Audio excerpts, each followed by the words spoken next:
En premier lieu, nous pouvons observer, et j'imagine que vous y reviendrez dans vos témoignages, que toutes les luttes qui se mènent s'inscrivent dans notre campagne pour la reconquête de la protection sociale, contre le coût du capital, contre les discriminations de toutes sortes, et notamment syndicales, pour les salaires, l'organisation du travail, le temps de travail, l'emploi, les services publics, autant de sujets développés dans le cadre des actions menées dans les établissements.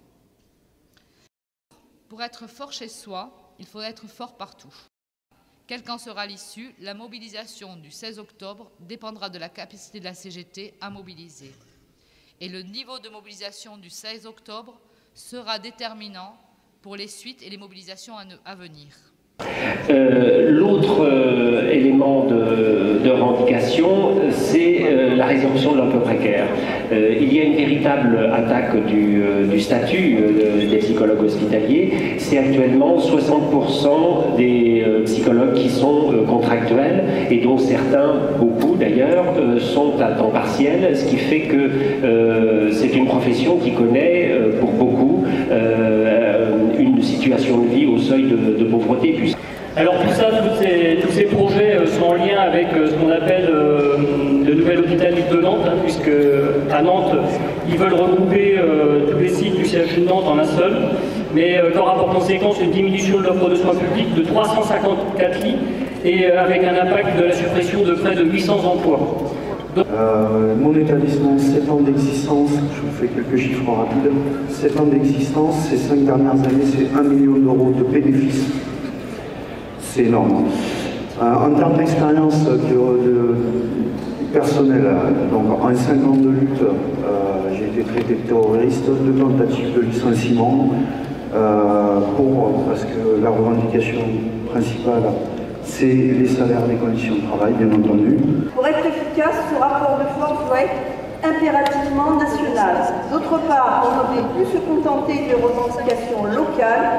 Il est devenu indispensable de fédérer autour d'axes facilement identifiables par des salariés. À notre sens, cela ne peut passer que par la mise en place de plateformes revendicatives communes de toute hospitalisation privée commerciale. Voilà. Donc le déficit de la PHM, c'est 300 millions d'euros cumulés.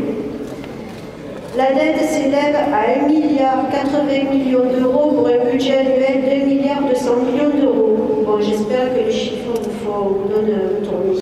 Avec un SAMU, des urgences, une mater et 15 à 25 services, on subit le 3e plan de retour à l'équilibre. Le dernier plan, c'est 35 postes supprimés avec les 5 RTT. On a déjà eu 60 postes enlevés et 5 RTT, plus la demi-heure de repas qui nous a été donnée, qui est liée au maintenant temps personnel, mais que personne ne peut prendre. La page 23, donc c'est le premier employeur privé du département. Et le deuxième employeur dans le public, c'est l'hôpital. Donc si la santé va mal, le département va mal aussi. Donc moi ce que j'avais envie de dire surtout, c'est sur le débat cet après-midi. Et donc du coup en solidarité avec les amis de l'Hérault qui sont sous l'eau, je garderai ce que j'ai à dire pour cet après-midi et je leur donne mon temps de parole, comme ça avancera plus vite. Donc cette initiative ici dans le patio à Montreuil, c'est vraiment pour réunir tous les établissements, que nous puissions discuter tous ensemble de perspectives d'action, de convergence d'action, pour que chaque salarié s'empare dans les établissements de toutes les modalités d'action mises en place par la CGT.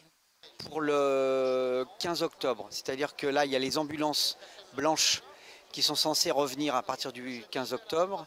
Et il faut qu'on pousse le directeur général à l'annoncer parce que s'il ne l'annonce pas, on n'est pas sûr que ça se fera. On attend aussi pour le retour des pompiers, alors la petite traumatologie naturellement, et avec la réouverture des urgences, on a aussi les lits portes qui peuvent réouvrir. Et dans un second temps, enfin c'est-à-dire dans 1 mois ou 2, on peut peut-être avoir aussi des lits de médecine qui vont réouvrir. On a réussi à entraîner 5 autres fédérations pour sortir du Conseil supérieur et pour demander le retrait du projet de loi santé de Touraine.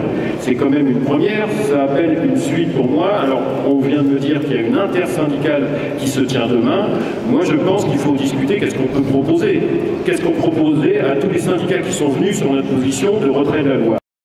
On 80% à Manosque, c'est une de nos dernières victoires, parce qu'il y en a eu d'autres, mais celle-ci est particulièrement prenante, puisque les salariés ont décidé de se battre.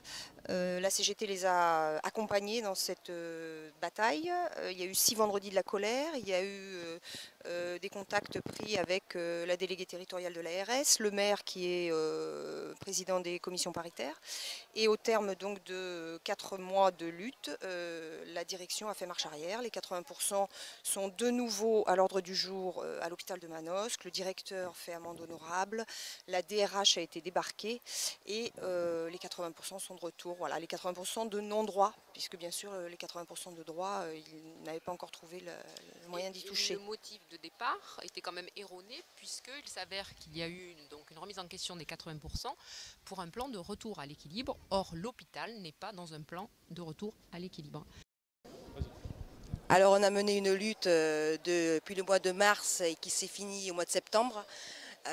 On a, par rapport à la nouvelle direction, la cadre médico-social et le directeur par intérim, qui faisait du management pathogène, harcèlement au niveau des salariés, humiliation et tout ce qui suit, quoi. Et donc on a fait plusieurs procédures et pour au final gagner la lutte à la préfecture au mois de septembre.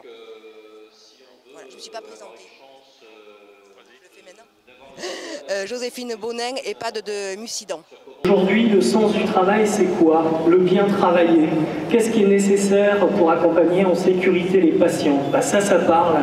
Ça veut dire que le service public, ça n'est pas qu'un coût, c'est un service, c'est une qualité de service. Quand on entend des études européennes qui nous disent que quand on enlève un infirmier dans un service, on augmente de 10% la mortalité, et bien ça, il faut le faire savoir. Donc sur le CHU de Toulouse, on a des restructurations dues à des bâtiments nouveaux qui viennent d'ouvrir, notamment le cancéropole et puis l'hôpital PPR, avec évidemment tout ce que ça induit, des suppressions de personnel, avec de la rentabilité à tout vent, donc insécurité pour les soignants, insécurité pour les patients. Claudine Georgie, secrétaire générale des hôpitaux universitaires de Strasbourg. Donc nous sommes en lutte au jour d'aujourd'hui avec le SAMU.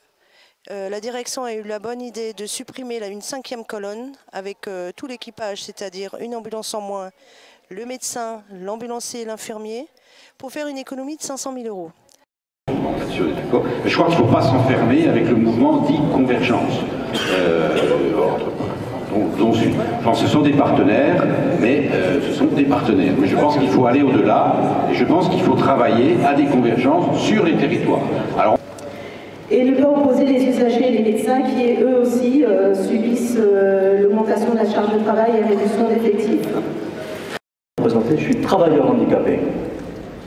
Travailleur handicapé, c'est un secteur qui est maintenant totalement versé, c'est une association et versé dans le domaine lucratif.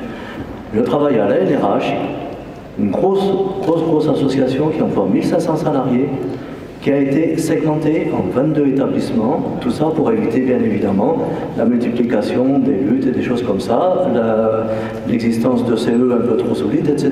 etc. Qu'est-ce qui se passe chez nous? Il se passe que depuis 2 ans, la CGT est revenue un petit peu sur le devant et la 2e fois cette année, la direction essaye de licencier un délégué du personnel CGT.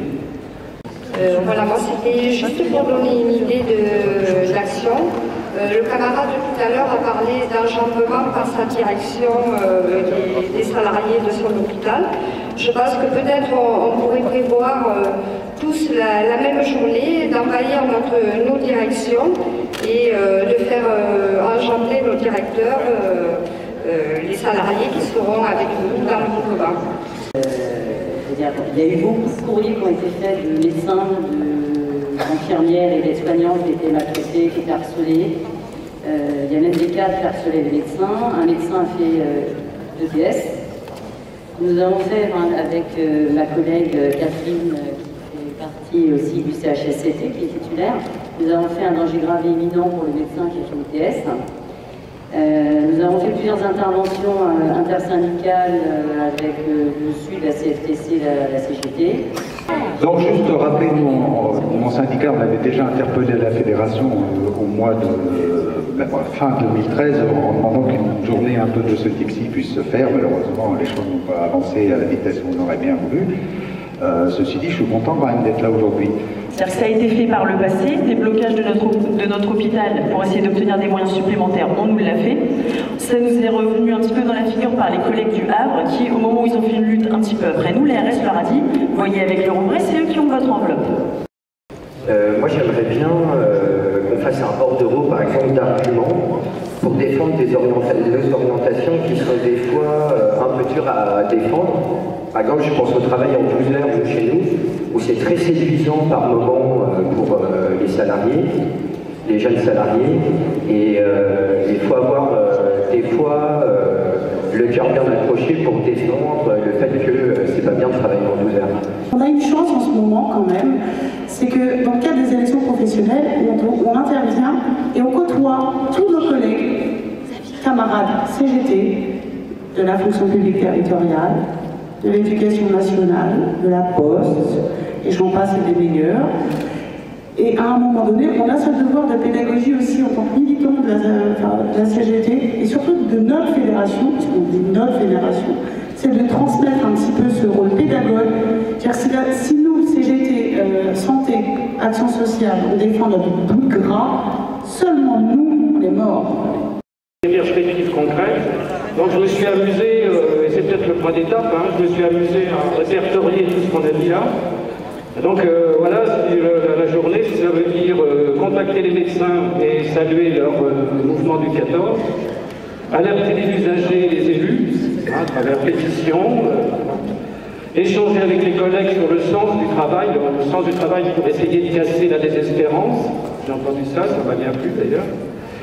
Tenter d'adapter notre discours entre les situations catégorielles locales avec la politique menée à la fois par le gouvernement et l'Europe, pour oublier que l'Europe aussi est derrière. Mobiliser en transversal d'autres fédérations, c'est-à-dire que notre combat, ce n'est pas un combat seulement au sein de notre fédération, mais c'est un combat qui s'élargit à l'ensemble de la CGT, bien sûr. Alors il y a aussi la solution de bloquer les ARS, ça c'est revendicatif anarcho-syndicaliste, on peut dire. Et moi je milite à la CGT, c'est ma famille syndicale, parce que je crois à la transformation sociale que la CGT a mis dans ses statuts. Merci. Tant par le nombre de camarades présents, environ 140 participants, que par la diversité des établissements et territoires représentés. La richesse des débats et la large place qu'on y a accordée aujourd'hui nous a permis d'apprécier le nombre important de luttes qui sont menées partout. Les interventions ont également mis en exergue des luttes gagnantes et ça emmène une véritable dynamique. Là où on arrive à faire converger les actions avec les salariés, avec les usagers et avec l'Interpro, on gagne. Plusieurs témoignages nous l'ont dit. Allez, c'est la lutte.